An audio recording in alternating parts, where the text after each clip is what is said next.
Hello everyone.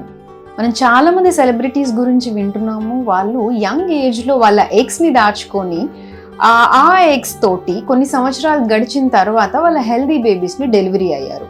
దీన్ని egg freezing అంటారు. So what is this egg freezing? మనకి ఎలా అయితే ఏజ్ పెరుగుతూ ఉంటుందో మన బాడీలో ఉన్న ఓవరీస్ లేదా అండాశయాల్లో ఉన్న ఎగ్స్కి కూడా అంతే ఏజ్ పెరుగుతూ ఉంటుంది.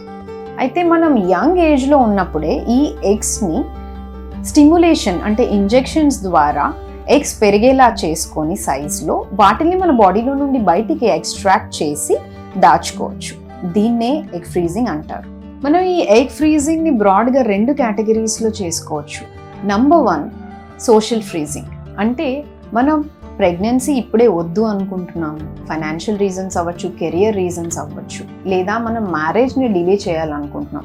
ఈ రీజన్స్ కోసం మనం ముందుగానే ఎగ్స్ని దాచుకొని తర్వాత మనం కనాలి అనుకున్నప్పుడు దాన్ని వాడుకోవచ్చు. సెకండ్ ఇంపార్టెంట్ కేటగిరీ మన హెల్త్ ఇష్యూస్.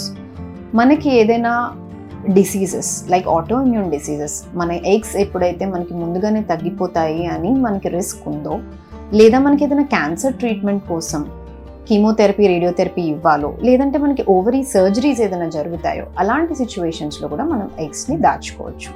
ఈ ఎగ్ ఫ్రీజింగ్ ఏ ఏజ్లో చేయాలి, ఎన్నాళ్ళు ఇలా ఎగ్స్ ఫ్రీజ్ చేసుకోవచ్చు, దీని సక్సెస్ రేట్స్ ఏంటి, సైడ్ ఎఫెక్ట్స్ ఏంటి, ఇలాంటి డీటెయిల్స్ కోసం ఫాలో అస్.